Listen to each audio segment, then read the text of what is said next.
السلام علیکم، welcome to my channel wanderlust of Asad. تو جی، آپ کو اس لائف ان پاکستان سیریز کی اس ایپیسوڈ میں ویلکم کرتا ہوں، اور یہ ایپیسوڈ میرے لیے بہت ہی اسپیشل ہونے جا رہی ہے، کیونکہ اس میں آپ کو رمضان المبارک کا اپنا ایکسپیرینس شیئر کرنے جا رہا ہوں۔ So stay tuned with me. اللہ اکبر، اللہ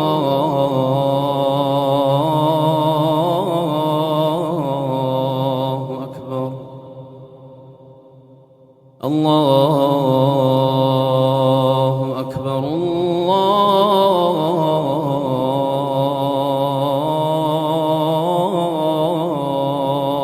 اکبر۔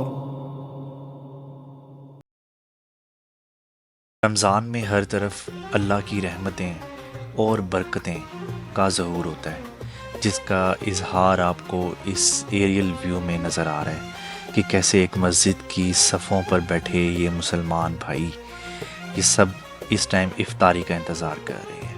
تو یہ رمضان کی ایک پاکستان کے کلچر میں ایک خصوصیت ہے، اور میرے خیال سے یہ صرف پاکستان کے کلچر میں نہیں، یہ جہاں جہاں مسلمان آباد ہیں وہاں وہاں یہ کلچر بالکل عام ہے کہ رمضان کے مہینے میں ایک دوسرے کے لیے دل کھول کر لوگ عطیات کرتے ہیں اور ایک دوسرے کو لوگ افطاری کرواتے ہیں۔ بات کی جائے پاکستان کے کلچر کی، تو پاکستان کے کلچر میں افطاری کو ایک خاص مقام حاصل ہے، کیونکہ افطاری کو پاکستان کے کلچر میں as a sign of celebration اور as a sign of happiness دیکھا جاتا ہے، اور اس لیے ہماری خواتین اس خاص مہینے میں اپنے کچن کو اللہ کی مختلف نعمتوں سے بھرتی ہیں، جیسے کہ آپ نے اس کلپ میں دیکھا، اور پھر اسے بڑے ہی پیارے انداز سے دسترخوان پہ بچھایا جاتا ہے ان نعمتوں کو، ان مختلف ڈشز کو۔ تو پاکستان کے کلچر میں جو ایک مینڈیٹری چیز اگر بتائی جائے کہ کون سی ہے دسترخوان کی افطاری میں، تو وہ پکوڑے ہوں گے، یقیناً پکوڑے اور دوسرے روح افزا۔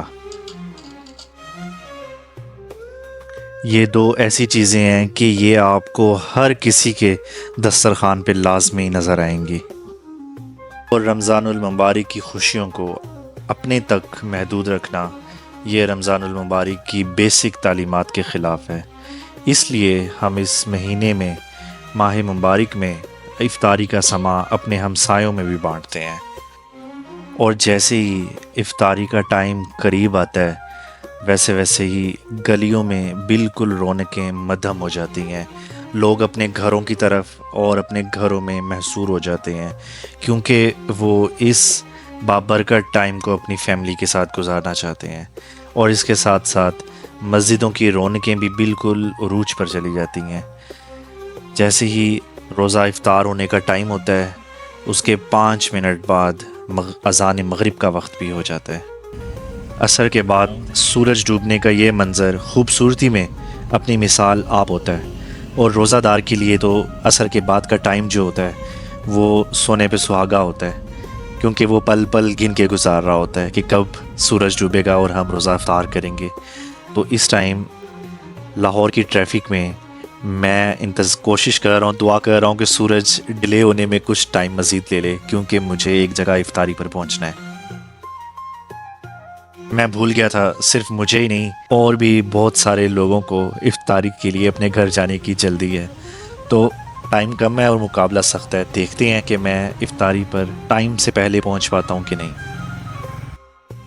تو آپ دیکھیں یہ افطاری کی ٹائم ہے، اور اس ٹائم ہم کسی کے گھر افطاری پہ جا رہے ہیں، اور جو ٹائم ہے نا اس ٹائم وہ ہے 5:45، اور ٹریفک کا آپ نے دیکھ لیا حساب کتاب بہت میسی ہوتا ہے، اور اتنی افراتفری ہوتی ہے نا کہ بس لوگوں کا بس نہیں چل رہا ہوتا کہ وہ گاڑیوں کو نا ہیلی کاپٹر بنا کے لے جائیں، تو یہ پرابلم ہوتے ہیں۔ اور یہی میرے خیال سے اس بابرکت مہینے میں ایک ایڈونچر ہوتا ہے کہ جو ہم رمضان میں انجوائے کرتے ہیں، بابرکت مہینہ اور رحمتیں اور یہ ساری چیزیں، یہ جو رمضان کی وائبز ہیں نا یہ بالکل ڈفرینٹ ہوتے ہیں۔ ویسے بھی ایسے ہی رش ہوتا ہے لاہور کی ٹریفک میں، لیکن جو رمضان کے اس اسپیسیفک ٹائم میں جو رش ہے اور یہ سارا جو انوائرمنٹ ہے آس پاس کا، تو یہ ایک سم تھنگ اسپیشل. تو فائنلی اللہ کا شکر ہے کہ میں ٹائم پر پہنچ گیا ہوں، اور اس ٹائم بالکل 3 سے 4 منٹ رہ گئے ہیں، اور میں اپنی ایگزیکٹ لوکیشن پہنچ گیا ہوں. میزبان جو ہیں وہ ہمارا انتظار کر رہے تھے، تو فائنلی وی میڈ اٹ. تو خیر اس ویڈیو میں آپ کو دکھاؤں گا کہ جو ایک تو افطاری ہوتی ہے گھر میں، اور ایک افطاری ہوتی ہے بوفے یعنی کہ ریسٹورنٹس میں. تو اس ویڈیو میں آپ کو دکھاتا ہوں کہ ریسٹورنٹ کا ماحول کیسا ہوتا ہے پاکستانی کلچر میں.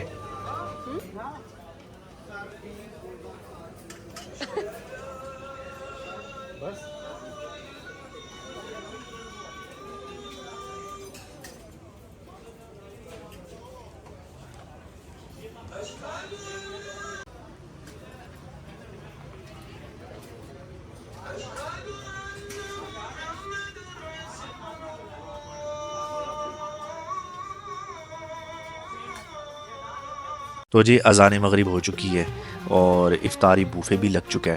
لیکن یہاں پر میں آپ کو ایک بات بتاؤں کہ پاکستانی کلچر میں جو بوفے کرنے جاتے ہیں نا، جب آپ پھر گھر میں بھی اگر آپ کر رہے ہو، تو موسٹلی ایسا ہوتا ہے کہ 2 حصے ہوتے ہیں. پہلا حصہ جو ہوتا ہے وہ سٹارٹر ہوتا ہے، ٹھیک ہے، جس میں پکوڑے اور یہ روح افزا، شربت، ڈفرینٹ قسم کے ڈرنکس، فروٹ چاٹس وغیرہ. اور دوسرا جو حصہ ہوتا ہے وہ کنسسٹ ہوتا ہے مین کورس پہ، جس میں آپ مین جو ڈشز ہوتی ہیں وہ کھاتے ہیں، ٹھیک ہے. تو ابھی ہمارا پہلا حصہ چل رہا ہے اس میں، اور میری پلیٹ دیکھ لے، میں کوشش کر رہا ہوں کہ جو میری پسند کی چیزیں ہیں ان میں سے ذرا تھوڑا ڈال لوں.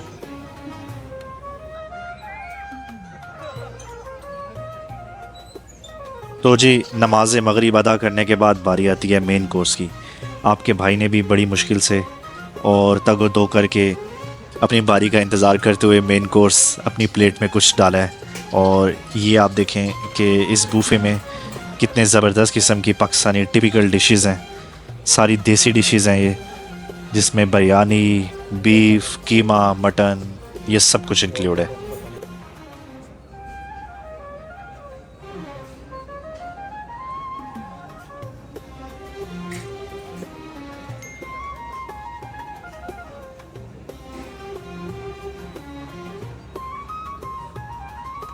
اگر ایوریج پاکستانیوں کی فیوریٹ ڈش پوچھی جائے تو وہ ہوگی نمبر 1 پر مٹن، جو کہ اس ٹائم ختم ہو چکی ہے.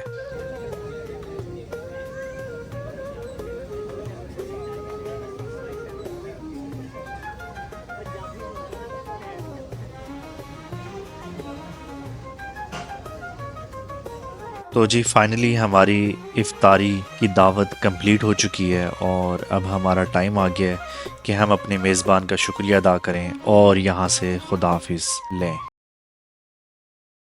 بسم اللہ الرحمن الرحیم، والصلاة والسلام علی سید المرسلین، ایاک نعبد و ایاک نستعین.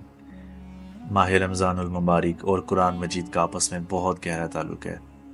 اسلامی تاریخ میں اگر ہم نظر دوڑائیں تو ہمیں یہ معلوم ہوتا ہے کہ بہت سے اسلامی تاریخ کے اہم واقعات اس ماہ رمضان میں رونما ہوئے ہیں، جو کہ اس مہینے کی فضیلت، رحمت اور برکتوں کا ظہور ہی نہیں بلکہ تاریخی اہمیت کا ثبوت بھی ہے.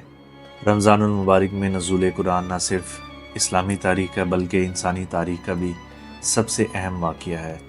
اس مبارک مہینے نے انسان کو انسانوں کی غلامی سے نجات دلا دی، حق کو باطل کا فرق واضح کر دیا، اور باطل کو مٹا کر حق کو کیسے قائم کرنا ہے یہ بھی بتا دیا. ایسا ضابطہ اخلاق اور دستور حیات عطا کر دیا جو تا قیامت انسانوں کی رہنمائی کرتی رہے گی. اس لیے اللہ سبحانہ و تعالی نے رمضان المبارک کو نزول قرآن کا عنوان قرار دیا ہے. ارشاد باری تعالیٰ ہے، شہر رمضان الذی فیہ القرآن، رمضان وہ مہینہ ہے جس میں قرآن نازل کیا گیا. اللہ تعالیٰ نے نوع انسانی پر جتنے بھی اپنے احسانات کیے ہیں ان میں سب سے اہم جو ہے وہ قرآن حکیم کا نزول ہے، جسے انتہائی خیر و برکت والی رات میں نازل کیا گیا. ارشاد خداوندی ہے کہ انا انزلناہ فی لیلۃ القدر، ہم نے اس کتاب کو انتہائی خیر و برکت والی رات میں نازل کیا. کیا آپ کو پتہ ہے قرآن مجید کو اتنی قدر و منزلت اور عظمت و شرف والی رات میں نازل کیا گیا ہے جو 1000 مہینوں سے افضل ہے. انسانی تاریخ کے 1000 مہینوں میں بھی انسان کی بھلائی کے لیے وہ کام نہیں ہوا تھا جو اس ایک رات میں کر دیا گیا ہے. اس لیے اللہ سبحانہ و تعالی نے سورہ قدر میں اس کی تفصیل کچھ یوں بیان کی ہے کہ انا انزلناہ فی لیلۃ القدر وما ادراک ما لیلۃ القدر لیلۃ القدر خیر من الف شہر۔ رمضان المبارک کے مہینے میں لیلۃ القدر کا پا جانا مغفرت و رحمت و خداوندی اور قرب الہی کے حصول کا ایسا انمول موقع اور لازوال گھڑی ہے جو صرف اسی ماہ مبارک کے حصے میں آیا ہے۔ یعنی کہ آپ نے اگر اللہ تعالیٰ کی خوشنودگی حاصل کرنی ہے اس مہینے میں، سمجھ لیں وہ بونس ہے، اس مہینے میں وہ آپ کو ہر ٹائم مل سکتی ہے۔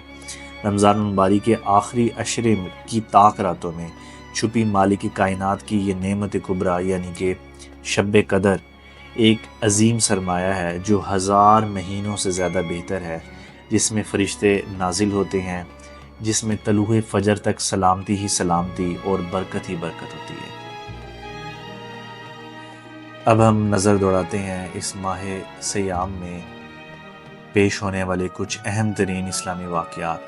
ان میں نمبر 1 پر آتا ہے غزوہ بدر، جو کہ 17 رمضان المبارک 2 ہجری میں حق و باطل کا پہلا معرکہ یعنی کہ غزوہ بدر پیش آیا، جس میں حق کو واضح اور نمایاں فتح نصیب ہوئی، جسے قرآن مجید نے یوم الفتح کہا ہے، جو جاء الحق وزہق الباطل کی منہ بولتی تصویر ہے۔ اسلامی تاریخ کا یہ سن نبیل رمضان المبارک کی عظمت و برکت کو ظاہر کرتا ہے۔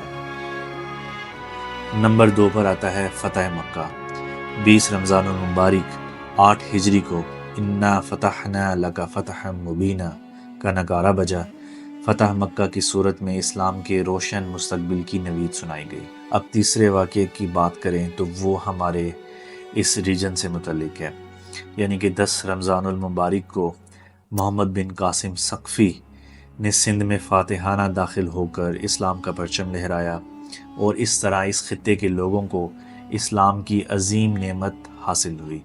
یہ امر بھی دلچسپی سے خالی نہیں ہے کہ محمد بن قاسم کا تعلق طائف کے اس قبیلے بنو ثقیف سے تھا جس کے بارے میں آپ صلی اللہ علیہ وآلہ وسلم نے سفر طائف میں فرشتوں سے کہا تھا کہ مجھے امید ہے کہ یہ نہیں تو ان کی اولاد میں سے ایسے لوگ پیدا ہوں گے جو اس دعوت کو قبول کریں گے۔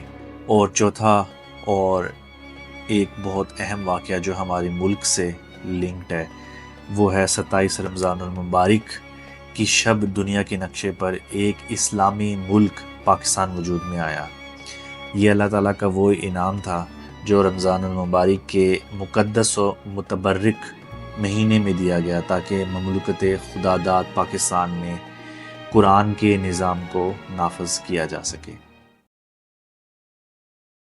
رمضان صرف روزے رکھنے کا نام نہیں ہے، بلکہ یہ صبر، شکر اور دوسروں کی مدد کا درس بھی دیتا ہے۔ یہ وہ مہینہ ہے جب دلوں میں نرمی آتی ہے، مسجدیں بھر جاتی ہیں اور ہر کوئی اللہ کی رضا کے لیے عبادات میں مصروف ہوتا ہے۔ پاکستان میں رمضان ایک خاص رنگ لے کر آتا ہے۔ سحری کے وقت گلیوں میں آوازیں گونجتی ہیں، افطار کے لمحات خوشبوؤں سے بھرپور ہوتے ہیں اور بازاروں میں ایک الگ ہی رونق ہوتی ہے۔ لیکن اصل خوشی تب ہوتی ہے جب ہم اپنے ارد گرد موجود ضرورت مندوں کا بھی خیال رکھتے ہیں اور اپنے رزق میں سے ان کے لیے بھی حصہ نکالتے ہیں۔ یہ مہینہ ہمیں یاد دلاتا ہے کہ صبر، محبت اور ایک دوسرے کا ساتھ دینا ہی اصل زندگی ہے۔ رمضان کا یہ وقت ہماری روحانی اور اخلاقی تربیت کرتا ہے تاکہ ہم باقی سال بھی اسی محبت اور خلوص کے ساتھ گزار سکیں۔ اللہ ہم سب کی عبادات قبول فرمائے اور ہمیں ہمیشہ اسی جذبے کے ساتھ زندگی گزارنے کی توفیق دے، آمین۔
اس کے ساتھ ہی میں اپنا یہ ویلوگ کمپلیٹ کرتا ہوں. امید ہے آپ لوگوں کو یہ میری چھوٹی سی ایفرٹ میرے ایز اے ویلوگر، ٹریول ویلوگر کے پوائنٹ آف ویو سے یہ رمضان کی اسپیشل جو میری ایک ایپیسوڈ ہے یہ آپ کو پسند آئی ہوگی. اپنی قیمتی رائے سے مجھے لازمی آگاہ کریں، کومنٹس کریں اور مجھے بتائیں کہ یہ آپ کو کیسا لگا ہے یہ ویلاگ. تھینک یو، اللہ حافظ.